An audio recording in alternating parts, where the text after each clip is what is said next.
In a single year, China lost 3.4 million people. Not to war, not to famine, not to a pandemic. To a silence no government program has been able to break. Young people who've stopped having children, stopped getting married, and in some cases, stopped participating altogether. The country the world spent 30 years preparing to be overtaken by is now disappearing faster than any major economy in modern history. And almost nobody outside of China is talking about what that actually means. In the next 10 minutes, we're going to show you what life in China really looks like in 2026, behind the skylines, behind the official numbers, and behind the story Beijing is still trying to sell. By the end, you'll understand why the Chinese century might not arrive at all, and what's quietly replacing it. To understand what's breaking in China, how fast it was. In 1990, China's GDP per capita was $317, lower than Bangladesh. Most of the country was rural, poor, and closed off from the world. Then the factories opened. Western companies came flooding in. Apple, Nike, every major brand you recognize. They wanted cheap labor at scale. China delivered at a scale no country had ever delivered before. By 2010, China was the world's largest manufacturer.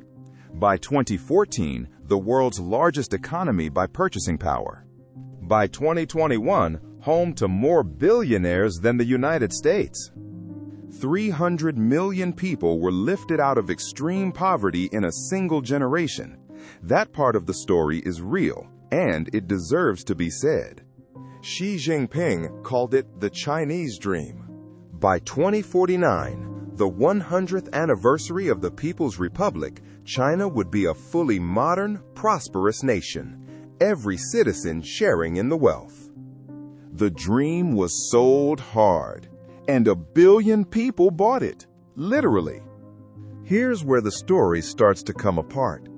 In June 2023, China's youth unemployment rate, that's 16 to 24-year-olds, hit 21.3%.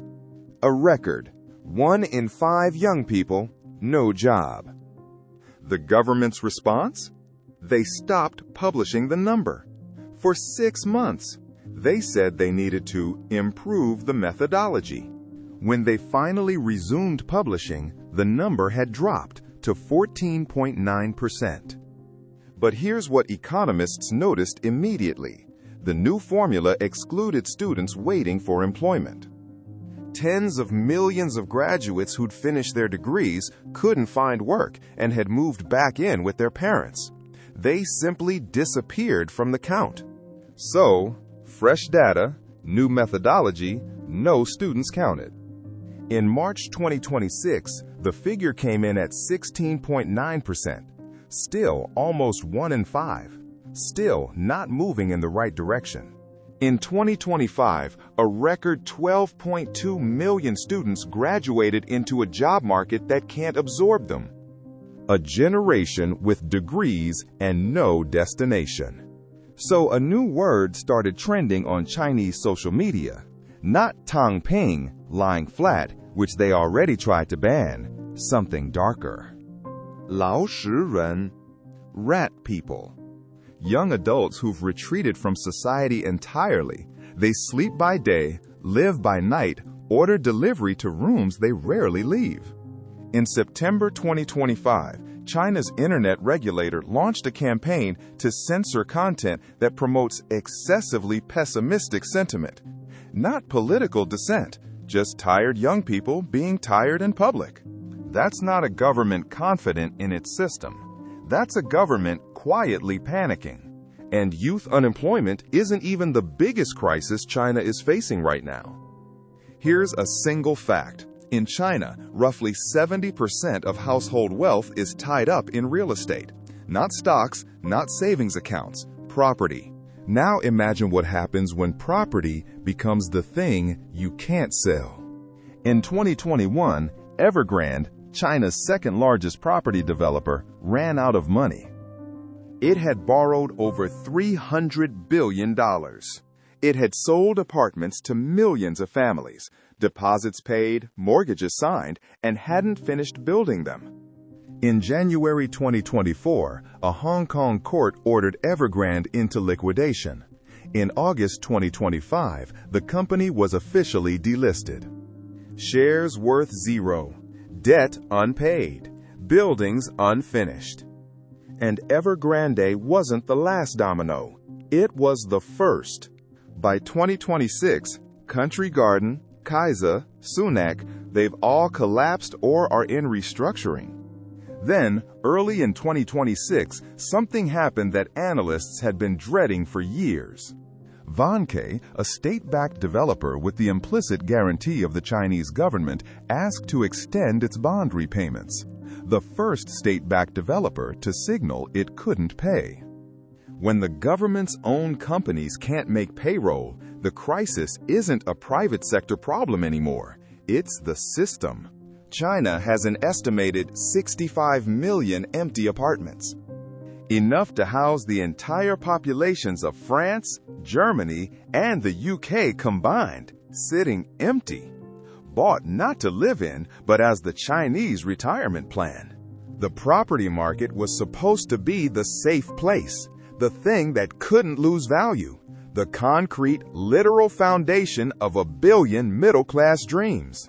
Home prices in China have now fallen for 4 consecutive years, and they're still falling. The retirement plan evaporated, and nobody has told the retirees yet. Here's the contradiction at the heart of China that Western media almost never gets right. China built the world's most impressive economic machine, and then built the world's most impressive surveillance machine to run alongside it.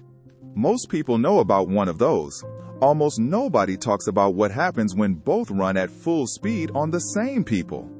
There are an estimated 700 million CCTV cameras across China, roughly 1 camera for every 2 people, paired with facial recognition that can identify you in seconds. The social credit system, which Western media usually oversimplifies, isn't one system, but a network of ratings, blacklists, and behavioral databases. Miss a court-ordered debt repayment. Criticize a local official online. You may find yourself blocked from buying plane tickets, getting a loan, or enrolling your children in the better schools. And if you think this only affects ordinary people, people without power, without wealth, here's the anecdote that tells you it doesn't matter who you are. In October 2020, Jack Ma, founder of Alibaba, at the time one of the richest people on earth, gave a speech criticizing Chinese financial regulators. 3 months later, he vanished from public view. His company's $37 billion IPO was canceled overnight. The fine eventually issued to Alibaba was $2.8 billion. If the richest man in the country can disappear from months after one speech, that tells you something about the unwritten rules everyone else lives under every day. And it tells you what happens when the same system that controls your every movement also decides when you're allowed to complain about it. And the number that scares Beijing more than all the others combined: 7.92 million. That's how many babies were born in China in 2025. The lowest number since the founding of the People's Republic in 1949. Lower than 1939, when the country was at war and had less than half its current population. In a single year, births dropped 17%, not over a decade, in 1 year. Meanwhile, 11.3 million people died. The gap, deaths minus births, was 3.4 million people. China's population has now fallen for 4 straight years. Marriages in 2024 fell to the lowest level since 1980. And researchers at Rhodium Group estimate China will lose nearly 60 million people in the next decade, roughly the population of France, vanishing from the map. The country that spent decades punishing families for having too many children is now paying them to have any at all. Cash bonuses, extended leave, housing discounts. Because the young people who are supposed to be starting families are living with their parents, watching their real estate investments lose value, competing for jobs that don't pay enough, in a system that controls what they're allowed to say about any of it. And here's what ties everything in this video together. The housing collapse, the youth unemployment, the surveillance, the birth crash. These aren't four separate problems. They're one problem wearing four different masks. Young people won't have children they can't afford. They can't afford children without stable jobs. They can't get stable jobs in an economy built on a property market that's imploding. And they can't protest any of it without the system noticing. The Chinese dream was a contract. Work hard, buy a home, raise a family, share in the wealth. The home is empty. The job is gone. The family never started. The contract is broken. And the generation who was supposed to inherit the Chinese century is choosing, quietly, not to show up for it. So, what does life in China really look like in 2026? The infrastructure is real. The economic rise happened.